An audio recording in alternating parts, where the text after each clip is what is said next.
Welcome to 2023, which promises to be an amazing year when it comes to eyewear. So in today's video, I'm going to be previewing some of the upcoming trends for the new year to hopefully give you a bit of inspiration to revitalize your eyewear wardrobe in 2023. So hi, I'm Robert, Style and Vision Consultant here at the Spectacle Factory, and it's my job to pair you with your perfect pair of glasses. And the perfect pair of glasses is not all about trends, it's not all about fashions, but I do think that trends help to guide us in the right direction. And that's what we're going to be looking at today. What are the new kind of styles that are going to be coming out in the new year?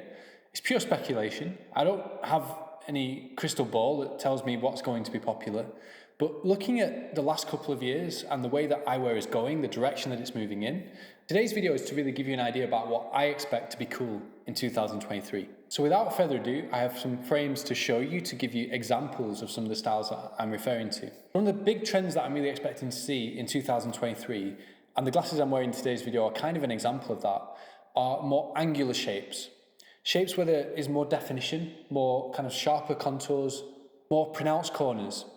Little details like that that make the frames look more edgy, literally. The pair that I'm wearing, which are by Gast, are a great example of that. This is another pair by Gast. This one is the Cobia, and this takes the styling I was just referring to in my own glasses to the next level. You can see that it's a lot more prominent, especially in the corners here. Something that historically has been more of a feminine aesthetic, I can now see that still being cool for ladies, but also being cool for guys as well. Maybe 4 or 5 years ago, this would have been a more feminine pair of glasses. Now I see it as very gender neutral. And that kind of androgynous look is something that is kind of cool in today's society, but I think definitely will be cool in eyewear in 2023. So this is kind of different to the regular rectangular frames that you might see that might be rectangular but then have rounded corners, or obviously round glasses which tend to not have any corners. Here it's all about the corners, it's all about that definition and that stylized effect that you get from it. Now, it doesn't have to be a blocky, chunky black frame like this. And if this kind of shape is something that you're interested in but don't really want to go for that super defined look, I brought a great example, which is the Cola by LA Eyeworks, to show you how you can still take that same kind of styling and tone it down with a more almost transparent colour, a softer colour, a lighter colour. And it doesn't necessarily have to even be an acetate frame as you see in these examples. I think it could also extend to a titanium frame, for example, or a metal frame. You could have this same kind of shape and it would still be really cool. Unfortunately, I don't have an example of a shape like that yet. I'm looking forward to seeing what 2023 has to offer in that sense. But hopefully you get where I'm coming from with these kind of shapes. It's something that is a bit new, but at the same time, it's an evolution on shapes that have already existed. Just taking those existing shapes, making them more angled, more contoured, and more defined. And you can take that in an even more feminine direction, because a frame like the Luca de Stale pair that you see here from their Zephyr collection is clearly even more quintessentially feminine than the two styles that I just showed you. This one is definitely more of a lady's frame, but it's still taking those sharp corners and contours, and it's very difficult to define how, making it even more feminine. I think it's the shallowness of the frame and the fact that we have even more of a cat's eye kind of effect. I wanted to show you an example of a lady style that has those characteristics. Now, the second big trend that I expect in 2023, which is very much a continuation of what we've already seen, are tinted lenses. It's getting to the point now where almost no pair of glasses we produce doesn't have a tinted lens to some extent. Now, it doesn't have to be as obvious a tint as this pair, which is the Cartier by Reykjavik Eyes. I think the blue tint on this is very restful, comfortable, but pairs beautifully with the gold coloration of the one-piece titanium frames. We can often look at lighter tints, maybe 10-20%. This is about a 40% tint, so it's probably twice as dark as most people would choose for their glasses.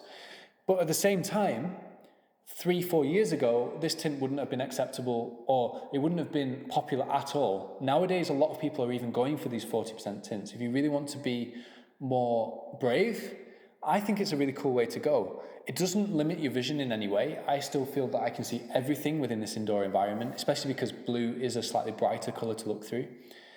But it just makes everything more comfortable. And I think in a way, it's a more modern look. We saw tints in retro glasses going back to the 60s and 70s, but I think in 2022 and now 2023, it's back with a vengeance. It's even more popular than ever before. For comparison, by the way, this is more like a 20% tint. So you can see how that tinted effect still looks cool, A, in a bolder frame, but B, with less of it. This is around about a 20% grey tint with a sapphire flash coating from the Blue and Beyond Cartier series. So these lenses will actually darken in the sun and turn into a full sunglass lens.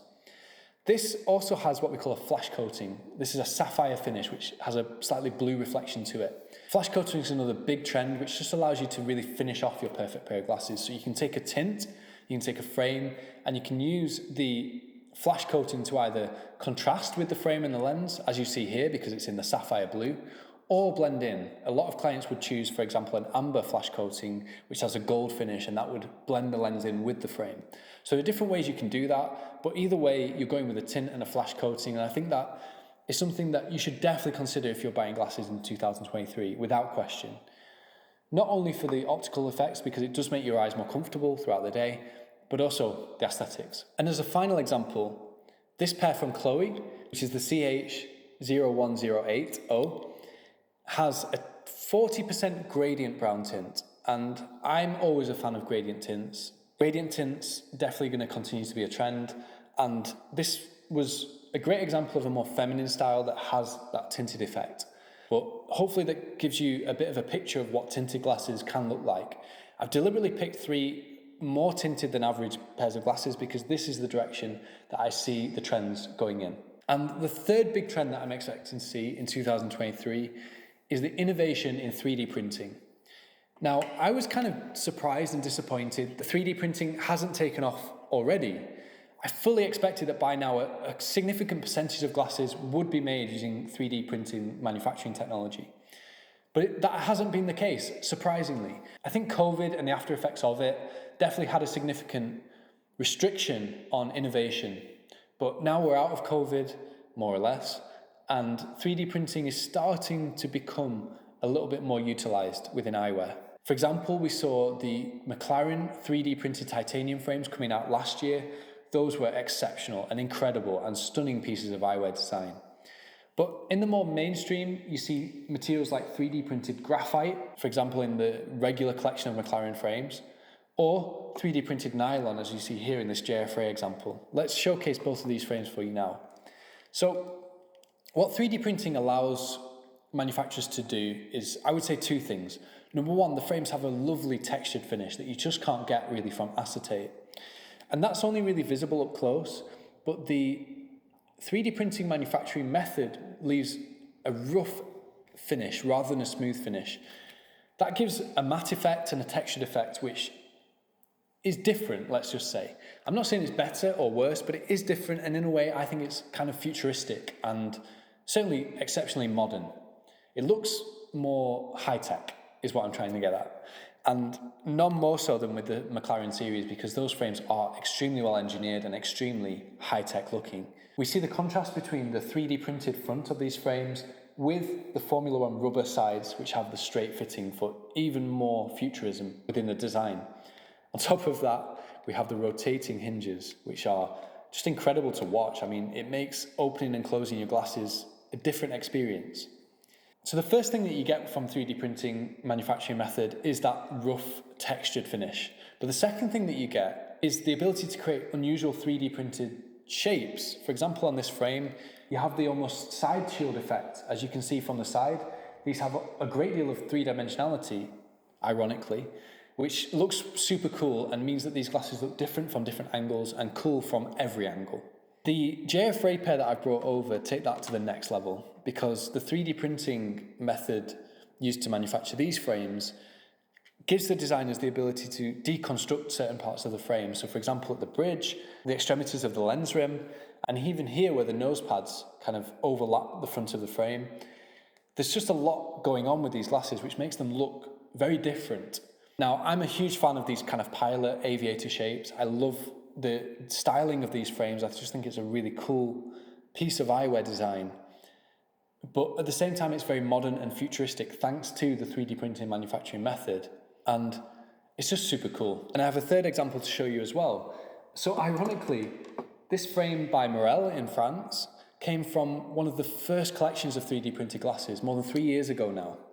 believe it or not. And I think they were way ahead of the time because these designs didn't actually sell that well at the time. Now in 2023, I think this is a super cool, ultra minimalistic look. See, 3D printing can also be used to manufacture frames much thinner than you would get from a conventional acetate. If you were to make an acetate frame in this thickness of material, it would be super weak and flimsy. With 3D printing, it's ultra strong. These are unbelievably lightweight, very, very comfortable to wear, and they're super cool, almost retro inspired, but still futuristic. I love that juxtaposition of the two kind of looks. You know, these smaller, rounder frames are very retro inspired, but at the same time, because of the manufacturing method used to produce them and the titanium temples, it at the same time looks incredibly modern. So frames like this, even though they might not have been so popular in the past, I can see being really popular in 2023. So that about wraps it up for the trends that I'm expecting to see coming into 2023. But what do you think? What do you think of, first of all, more angular frames, tinted lenses, and 3D printing? Let me know in the comments below. So that about wraps it up for this video. I hope you've enjoyed it. If you did, give us a like. Make sure to subscribe for the best eyewear content on the internet. I genuinely do believe that, and I look forward to seeing you in the next video. Thanks guys, bye-bye.